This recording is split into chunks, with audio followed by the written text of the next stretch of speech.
मेरा नाम मेघा है और आज मैं आपको एक हैरान कर देने वाली कहानी सुनाने जा रही हूँ। मेरी शादी को 1 साल हो गया था। मेरी अरेंज मैरिज हुई थी। मेरे पति बहुत अच्छे इंसान थे। हम लोग गांव में रहते थे। मेरे पति अमीर फैमिली से बिलोंग करते थे। मेरे ससुर ने हमारे बंगले के बाहर एक छोटी सी कोठरी बना रखी थी। अगर किसी राहगीर को रात में देर हो जाती तो वो हमारी कोठरी में रात गुजारता था।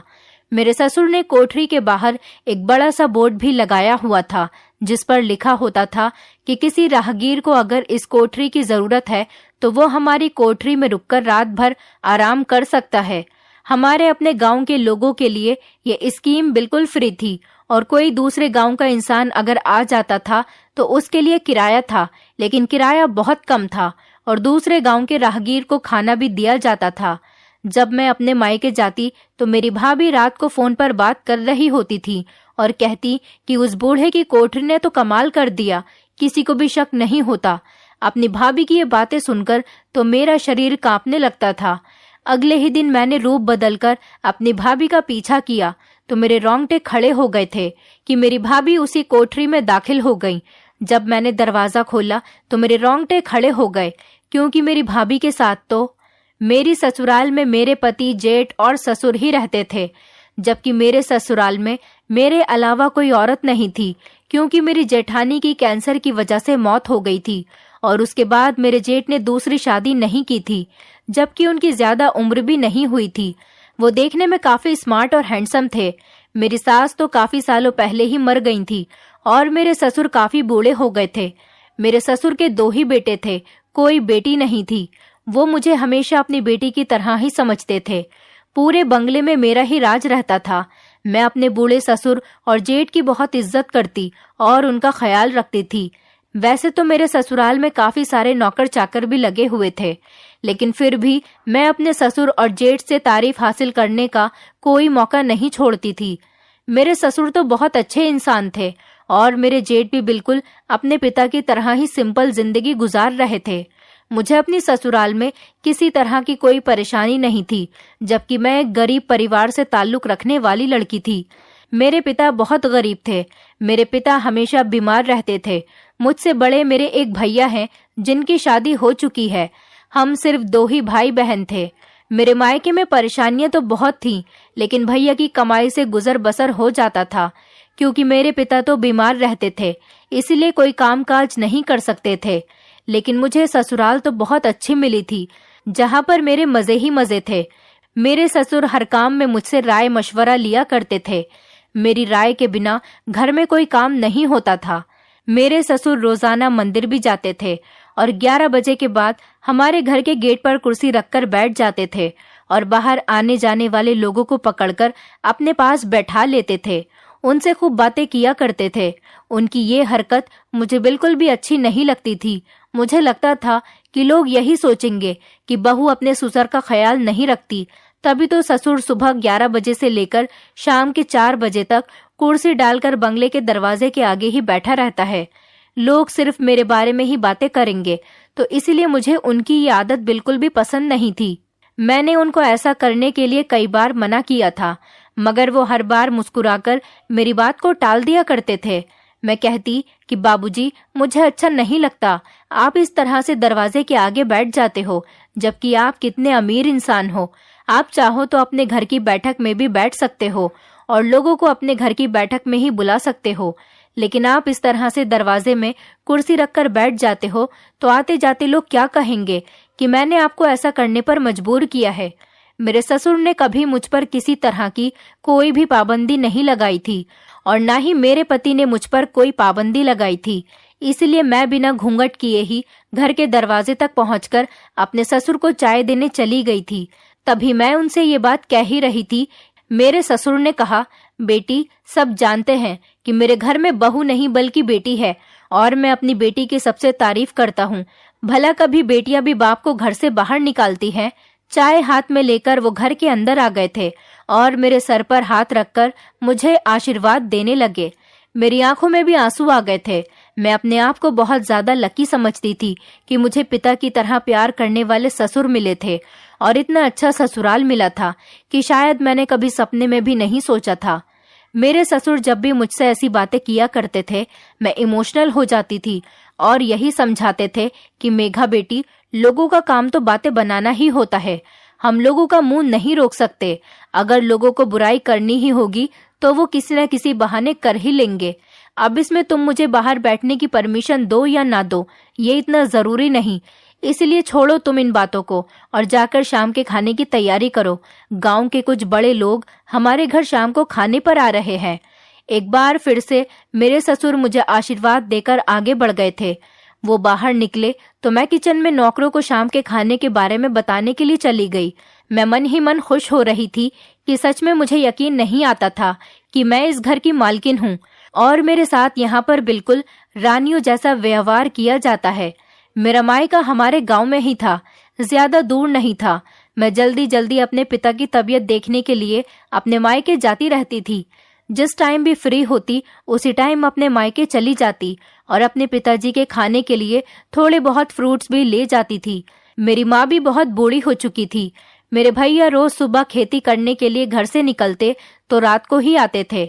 मैं 2-3 घंटे अपने मायके में गुजारकर अपने घर वापस आ जाती थी, क्योंकि मेरे ससुर ज्यादातर घर पर ही रहते थे और मुझे उनका ख्याल रखना होता था।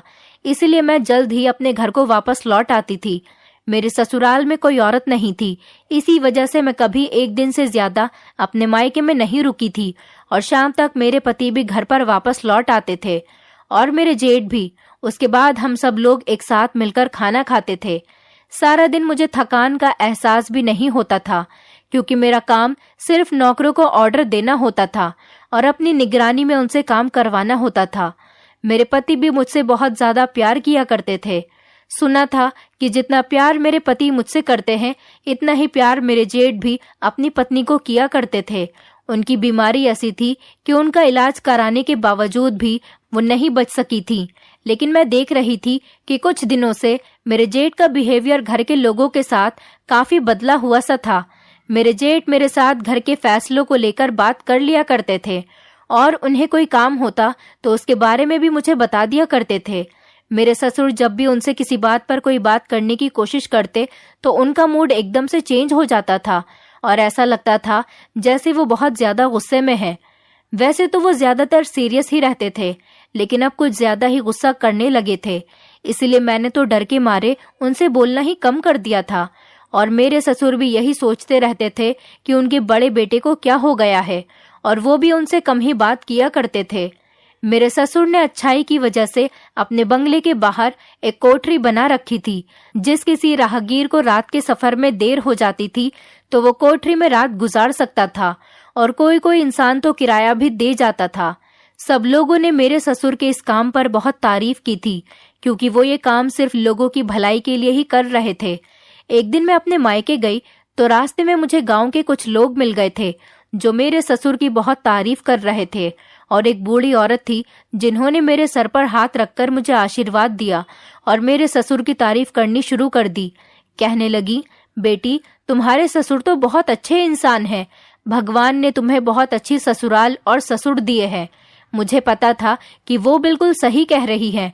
मेरे ससुर सच में एक अच्छे इंसान थे जो सिर्फ लोगों की भलाई करना ही जानते थे। मेरे ससुर गांव वालों की हर काम में मदद किया करते थे। जिस किसी के घर पर कोई परेशानी होती वो मेरे ससुर से आकर शेयर कर लिया करता था और मेरे ससुर उनकी परेशानी को सॉल्व कर दिया करते थे। लोग कहते थे कि जब से तुम्हारी शादी हुई है तुम्हारे ससुर ने कभी तुम्हारी कोई बुराई नहीं की, वरना तो ससुराल वाले बहू की बहुत बुराई करते हुए नजर आते हैं। मैं लोगों की बातें सुनकर खामोश रहती थी और मुस्कुराती रहती थी।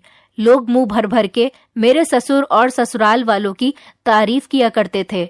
मुझे पता था कि मेरे ससुराल वालों में कोई कमी नहीं और मैं जानती थी कि मेरे ससुराल वाले भी मेरी ही तारीफ करते हैं और गांव वाले लोग भी मेरी बहुत इज्जत किया करते थे, क्योंकि मेरे ससुर की वजह से मेरी भी इज्जत गांव में काफी हो गई थी।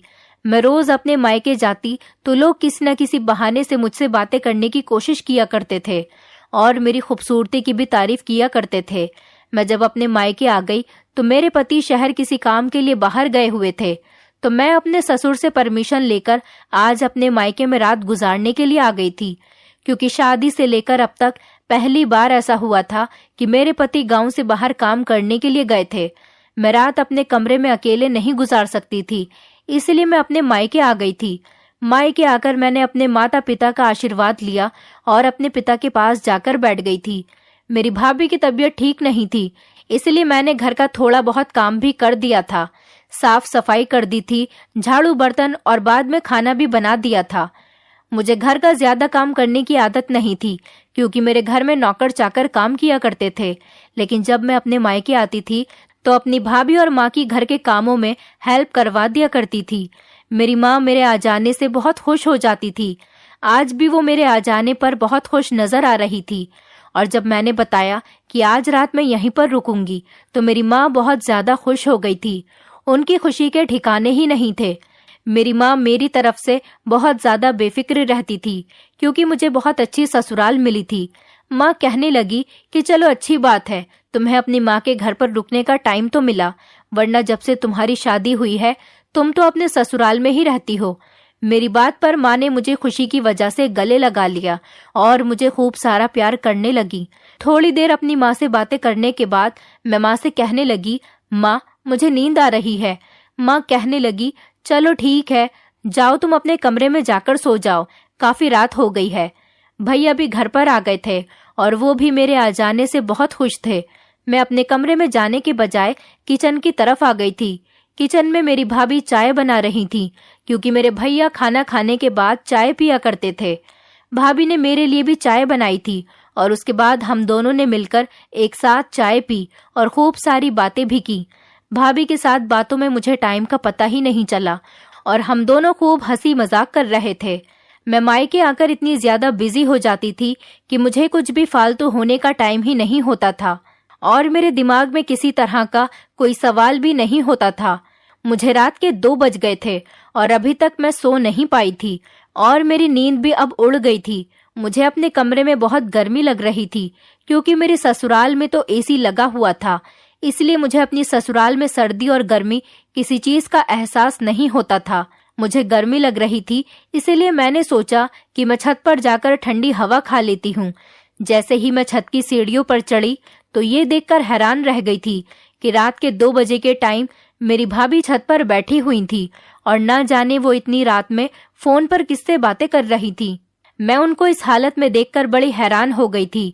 भाभी कह रही थी कि कोठरी ने तो कमाल कर दिया, किसी को हम पर शक भी नहीं होता।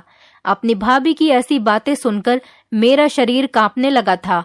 भैया तो नीचे सो रहे थे अपने कमरे में, तो फिर भाभी इतनी रात को बैठी हुई क्या कर रही थी और ये किस तरह की बातें कर रही थी। भाभी इतनी अश्लील बातें कर रही थी कि मेरा चेहरा शर्म से लाल हो गया था। मैं सीढ़ियों से छुपकर धीरे धीरे कदमों से छत की तरफ चली गई थी और जाकर एक कोने में छुप गई थी। वहीं से खड़े होकर मैं उनकी सारी बातें सुन रही थी।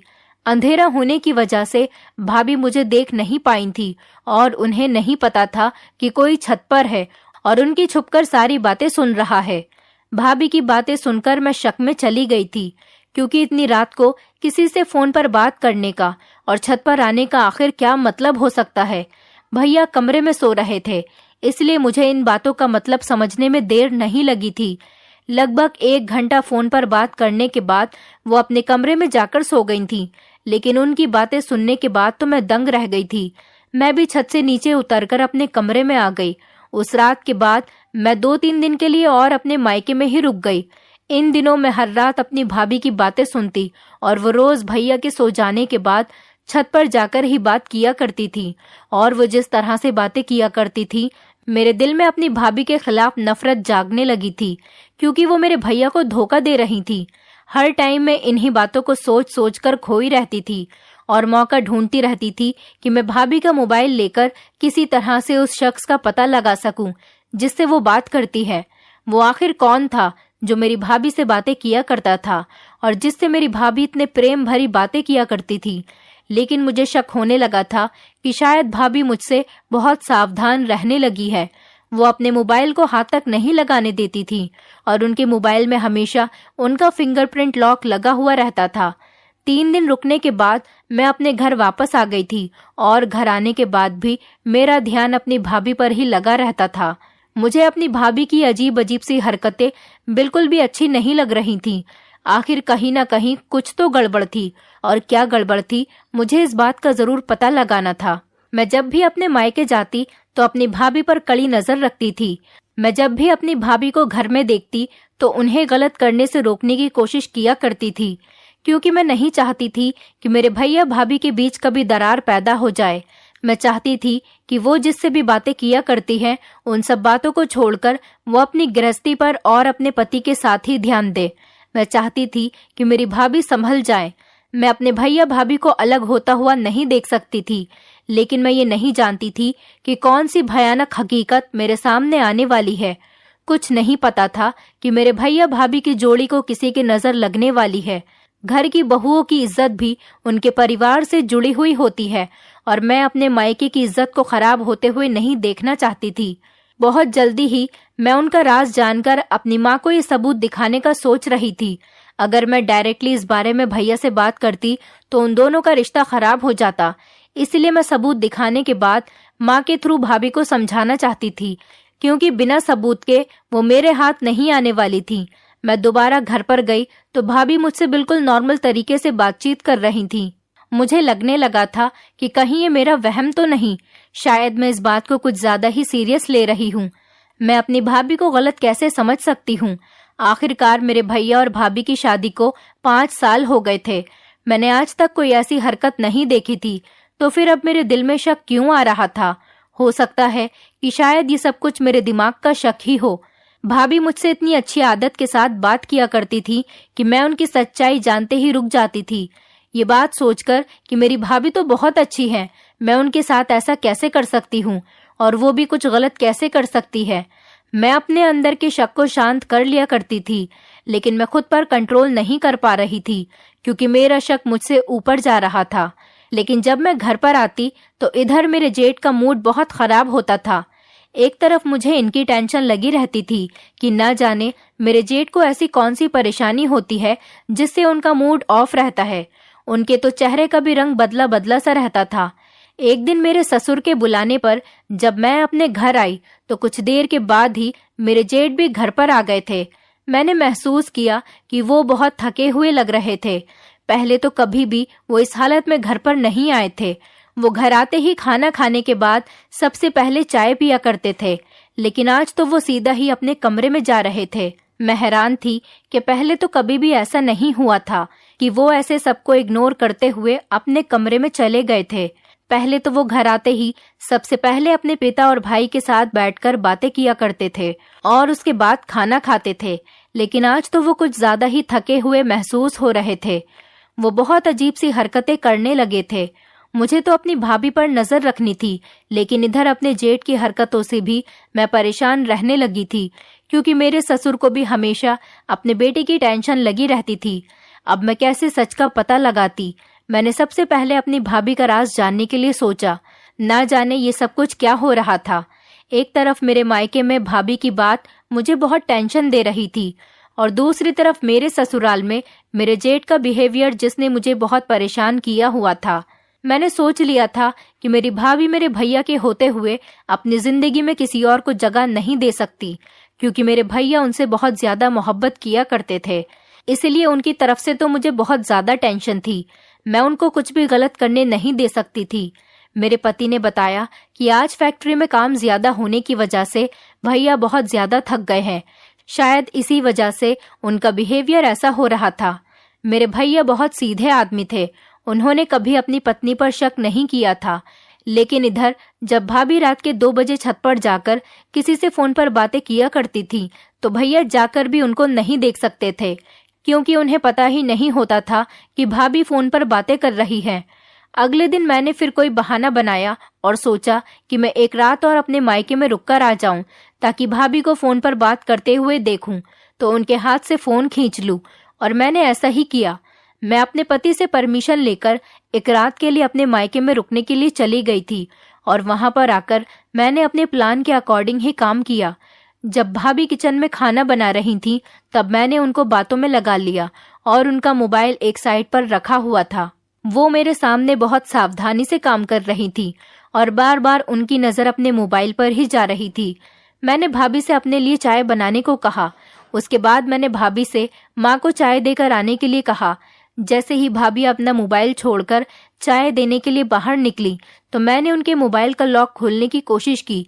मैं लॉक खोलने की कोशिश ही कर रही थी कि इतनी देर में मेरे हाथ से किसी ने मोबाइल छीन लिया था। जैसे ही मैं पीछे पलटी तो मेरे सामने मेरी भाभी खड़ी हुई थी। वो मुझे घूर रही थी। वो अपना मोबाइल किचन में भूल गई थी, इसी वजह से लेने के लिए आ गई थी। जरूरी था कि मैं पकड़े जाने पर फौरन बहाना बना दूं और उसी टाइम मैं झूठ बोलकर भाभी को उनका मोबाइल देकर किचन से बाहर आ गई थी। मेरा दिल बहुत तेज तेज धड़क रहा था। ऐसा लग रहा था कि बाहर आ जाएगा। कुछ भी हो, मैं ये जानकर ही रहूंगी कि वो आदमी कौन है जिसकी वजह से मेरी भाभी सारा सच छुपा रही है और मेरे भैया को धोखा दे रही है। अगले दिन मैं सुबह होते ही अपने ससुराल वापस आ गई थी, इसलिए मेरे ससुर ने भी मुझे कुछ नहीं कहा था। मेरी भाभी को अपने मायके जाना था। भैया ज्यादा ही काम में बिजी थे, इसलिए उन्होंने मुझे अपने साथ चलने के लिए कहा था। मैंने अपने ससुर से भी भाभी के साथ जाने की परमिशन ले ली थी और मैंने अपने ससुर से भी पूछ लिया था कि मैं भाभी के मायके से आने के बाद मार्केट होती हुई आऊंगी। अगर आपको कुछ चाहिए तो मुझे बता देना। लेकिन मेरे ससुर ने मना कर दिया कि उन्हें कोई चीज नहीं चाहिए। मैं जल्दी जल्दी फ्री हो गई थी और अच्छे से तैयार होकर घर से बाहर आ गई थी। भाभी और मैं एक साथ मिलकर उनके मायके चले गए थे। उनके मायके से आने के बाद हम मार्केट में थे, लेकिन मार्केट में मैं अपने लिए चूड़ियां खरीद रही थी और मेरा ध्यान चूड़ियों की तरफ था। जैसे ही मैंने पीछे मुड़कर देखा तो मेरी भाभी न जाने कहाँ चली गई थी और मैं अपनी चूड़ियां छोड़कर उन्हें पूरे मार्केट में ढूंढती फिर रही थी, लेकिन वो मुझे कहीं पर भी नहीं मिल रही थी। उनके गायब हो जाने पर मुझे बहुत परेशानी और गुस्सा भी आ रहा था। मैं अपने गुस्से पर बहुत कंट्रोल कर रही थी, लेकिन अब ये मेरी बर्दाश्त से बाहर होता चला जा रहा था। मैं जितना सब्र कर रही थी, मेरी भाभी उतना ही मुझे सता रही थी। 1 घंटा मार्केट में ढूंढने के बाद भी वो मुझे कहीं नहीं मिल रही थी। तंग आकर मैं खुद ही घर वापस आ गई थी। मैं अपने मायके ही आ गई थी। जैसे ही मैं घर के अंदर दाखिल हुई, आते ही मेरी नजर सबसे पहले भाभी पर पड़ी। वो मुझसे पहले ही घर पर आ गई थी और उनको देखते ही मैं उन पर बरस पड़ी। मुझे भाभी पर बहुत गुस्सा आ रहा था। मैं बाजार में पागलों की तरह उन्हें ढूंढती फिर रही थी। मैंने भाभी से कहा कि अगर आपको मुझे मार्केट में अकेला छोड़कर आ जाना था तो आप मुझे बता भी तो सकती थी, और अब आप मुझे साफ साफ बताओ कि मुझे मार्केट में अकेला छोड़कर कहाँ चली गई थी। मेरी भाभी कहने लगी कि तुम गुस्सा मत करो, मैं तो तुम्हें ही ढूंढ रही थी। जब तुम मुझे नहीं मिली तो मैं भी घर पर आ गई, और देखो तुम भी मुझे ढूंढती हुई घर पर ही आ गई। उनकी बात सुनकर मेरा तो गुस्सा और भी ज्यादा बढ़ गया था। वो अपनी गलती मानने के बजाय मुझसे उल्टा झूठी बोल रही थी। अगर वो मार्केट में होती तो मुझे जरूर नजर आती। मैंने पूरा 1 घंटा उन्हें पागलों की तरह ढूंढा था। मैं खामोश होकर अपने गुस्से पर कंट्रोल करते हुए अपने ससुराल को वापस लौट आई थी। घर पर आई तो मेरे जेठ मौजूद थे। उनका मूड अजीब सा ही रहता था। मुझे अपने जेठ का बिहेवियर बहुत अलग सा लग रहा था। पता नहीं काम का लोड ज्यादा था या फिर कुछ ऐसा था जो मुझे नजर नहीं आ रहा था। मेरी भाभी अब जब भी घर से बाहर जाती तो यही कहती कि मैं अपने मायके जा रही हूँ। भैया काम में ज्यादा बिजी रहते थे, इसलिए वो अकेली ही अपने मायके जाया करती थी। अब तो मैंने भी उनके साथ जाना छोड़ दिया था, क्योंकि वो एक बार मुझे मार्केट में अकेला छोड़कर आ गई थी। इसलिए मैंने उनसे हर जगह जाने के लिए इनकार कर दिया था। लेकिन अब मेरे लिए सच का पता लगाना बहुत जरूरी हो गया था। कहीं ऐसा न हो जाए कि बाद में बात को संभालना ही मुश्किल हो जाए। इसलिए मैं चाहती थी कि इस मैटर को पहले ही संभाल लिया जाए। मैंने एक प्लान बनाया और घर के काम से फ्री होकर मैं अपने मायके की तरफ चली गई थी। मेरी भाभी रात को न जाने किसके लिए इतना ज्यादा तैयार हो रही थी। मुझे लगा शायद वो भैया को इम्प्रेस करने की कोशिश कर रही है, लेकिन उन्होंने कहा कि तुम्हारे भैया थके हारे काम से वापस आएंगे, इसलिए वो आराम कर लेंगे और मैं अपने मायके जा रही हूँ। मैंने उनसे कुछ नहीं कहा और खामोशी से अपनी माँ के कमरे में आकर बैठ गई। थोड़ी देर बाद मैं अपने घर का बहाना करके अपनी माँ के घर से बाहर निकल आई थी और मैंने अपने घर जाकर अपना रूप बदल लिया था। मैंने दूसरे कपड़े पहन लिए और अपने चेहरे को अच्छी तरह से छुपा लिया था ताकि मुझे कोई पहचान न सके। मैं भाभी के घर से बाहर निकलने का इंतजार कर रही थी। जैसे ही वो घर से बाहर निकली, मैं उनका पीछा करने के लिए उनके पीछे पीछे चलने लगी। भाभी ने बताया था कि वो अपने मायके की तरफ जा रही हैं, इसीलिए भैया ने और माँ ने भी उन्हें परमिशन दे दी थी। वो घर से निकली तो मैं भी उनके पीछे पीछे आ गई थी। वो जिस जगह पर जा रही थी, ये सब देखते हुए तो मेरी आंखें फटी की फटी रह गई थी। मेरी भाभी जल्दी जल्दी चलते हुए मेरे बंगले के बाहर बनी हुई कोठरी के करीब आ गई थी। मेरे ससुर ने जो हमारे बंगले के बाहर कोठरी बनाई हुई थी, वो उसके अंदर जाने वाली थी। मैं छुपकर उनको जाते हुए देख रही थी, लेकिन मैं होश में जब आई जब भाभी ने कोठरी का दरवाजा बजाया और खोलने वाले इंसान को देखकर मेरे पैरों तले से जमीन निकल गई। मुझे तो ऐसा लगा था जैसे मैं इस दुनिया में ही नहीं हूँ। मैं ऐसा सोच भी नहीं सकती थी कि ये सब कुछ भी हो सकता है। मेरे इतने करीबी रिश्ते हमें इस तरह से बदनाम करेंगे। जैसे ही मैंने कोठरी का दरवाजा खोला, ये देखते ही मेरे पैरों तले से जमीन निकल गई कि मेरी भाभी के साथ जो मर्द लेटा हुआ था वो कोई और नहीं बल्कि मेरे पति का बड़ा भाई, मतलब मेरा जेठ था। मेरा दिल कह रहा था कि मैं इन दोनों को जिंदा जमीन में गाड़ दूं। मैंने आगे बढ़कर अपनी भाभी को पकड़ा और जोरदार थप्पड़ लगा दिया। अपने जेठ को तो मैं कुछ नहीं कह सकी, बात इतनी बढ़ जाएगी मुझे अंदाजा नहीं था। मेरे जेठ ने मेरे घर पर जाकर मेरे पति को मेरे खिलाफ न जाने क्या भड़का दिया। मैं उन लोगों की सच्चाई साबित नहीं कर सकी। उन दोनों ने मुझे झूठा साबित कर दिया और मेरे यही गुस्से में उठाए हुए कदम पर मेरे पति ने मुझ पर खूब इल्जाम लगाए, क्योंकि ऐसा करने में मेरे जेठ का पूरा पूरा हाथ था। मेरे जेठ ने मेरी भाभी के साथ मिलकर मेरे पति को मेरे खिलाफ झूठी झूठी बातें बताई कि मेरा किसी से अफेयर चल रहा है और मैं किसी से मिलने के लिए जाती हूँ, और मेरे कच्चे कानों वाले पति ने उन दोनों की बातों पर यकीन कर लिया। मैं उनकी सच्चाई साबित नहीं कर सकी, बल्कि खुद ही एक बहुत बड़े झूठ में फंसकर उसका शिकार हो गई।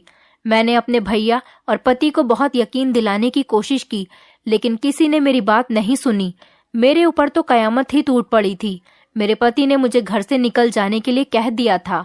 मैंने कभी सपने में भी नहीं सोचा था कि मेरी भाभी और मेरे जेठ ही मिलकर मेरा घर खराब कर देंगे।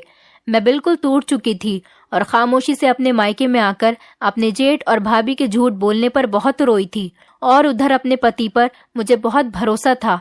लेकिन मुझे ये नहीं पता था कि दूसरों की बातों में आकर मेरा पति मुझे घर से निकाल देगा। मैंने सारी सच्चाई अपनी माँ को बता दी थी।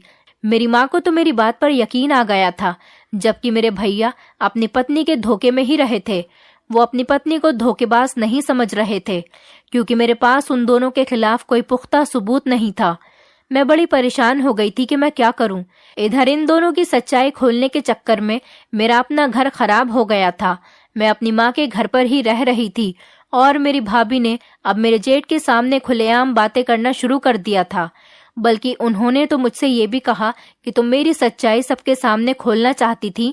मुझे तो तुम्हारे ऊपर पहले से ही शक हो गया था कि तुम मेरा पीछा कर रही हो, इसीलिए मैंने तुम्हारे जेठ के साथ मिलकर पहले ही प्लानिंग कर ली थी कि जब भी तुम हमें पकड़ने की कोशिश करोगी, उल्टा हम तुम पर ही इल्जाम लगाकर तुम्हें बदनाम कर देंगे। और वही हुआ भी था। मेरे पति को मेरी बात पर बिल्कुल भरोसा नहीं था। उसने अपने भाई के कहने में आकर मुझे घर से बाहर निकाल दिया था, लेकिन मैं खामोश नहीं बैठ सकती थी, क्योंकि मैं अपना घर खराब नहीं कर सकती थी। मुझे अपने घर जाना था। मेरी माँ को हमेशा मेरी फिक्र लगी रहती थी। सारे गांव को पता चल गया था कि मेरे पति ने मुझे घर से निकाल दिया। मेरे ससुर बहुत शर्मिंदा थे। अब उनको पछतावा हो रहा था कि जो उन्होंने कोठरी बनवाई थी वो तो लोगों की भलाई के लिए उनको किराए पर दिया करते थे, लेकिन उनको क्या पता था कि उनका बड़ा बेटा इतना गिर जाएगा कि मेरी ही भाभी के साथ उस कोठरी में छुपकर मिलने जाया करेगा। मेरे ससुर ने हमेशा ही मुझ पर बहुत भरोसा किया था। मेरे ससुर को मेरी बात पर यकीन आ गया था, और अब की बार मेरे ससुर ने ठान लिया था कि वो अपने बहू बेटे का घर खराब नहीं करेंगे, इसलिए वो मेरा साथ देने के लिए तैयार हो गए थे। दरअसल मेरे ससुर की निगाह बहुत कमजोर थी। मेरे जेठ और मेरी भाभी अपना चेहरा छुपाकर उनकी कोठरी में जाते थे। उनको कभी खबर नहीं हो सकी थी कि ये उनका बेटा और मेरी भाभी है, वरना वो कभी भी इन दोनों को आपस में मिलने नहीं देते, और ये सच्चाई बहुत पहले ही खुलकर सामने आ गई होती। एक दिन जब भाभी मेरे जेठ से रात के 2 बजे फोन पर बातें कर रही थी, तो मैंने अपने भैया को उनके कमरे से जगाकर चुपचाप उनका हाथ पकड़कर छत पर ले गई और भाभी को फोन पर बातें करते हुए उनको उनकी आंखों से दिखा दिया, क्योंकि भाभी इस गलतफहमी में थी कि उन्होंने मेरा घर बिगाड़ दिया है, इसलिए मैं अब हार मानकर खामोश बैठ जाऊंगी। लेकिन ऐसा कुछ नहीं था। अब जब मेरा घर बर्बाद हो चुका था तब भी मैं खामोश नहीं बैठ सकती थी और उनकी सच्चाई सबके सामने लाने के लिए मैंने जी तोड़ कोशिश कर ली थी। जब भैया ने अपनी आंखों से भाभी को फोन पर बात करते हुए देख लिया तो उन्होंने रात के अंधेरे में ही खूब शोर मचा दिया और अपनी पत्नी को घर से धक्के मारकर निकाल दिया। उधर ये खबर मेरे ससुराल तक पहुंच गई थी। मेरे ससुर ने भी जब मेरे जेठ के मुंह पर 2-3 थप्पड़ मारे तो उन्होंने भी सारी सच्चाई उगल दी और मेरे पति को पता चल गया कि मैं झूठी नहीं थी, बल्कि मेरे जेठ और मेरी भाभी आपस में अफेयर चला रहे थे। मेरे ससुर ने अपने बड़े बेटे को जायदाद से भी बेदखल कर दिया था और घर से धक्के मारकर निकाल दिया। मेरे जेठ और भाभी ने आपस में शादी तो कर ली, लेकिन कभी भी वो सुख से न रह सके, क्योंकि किसी का घर खराब करने के बाद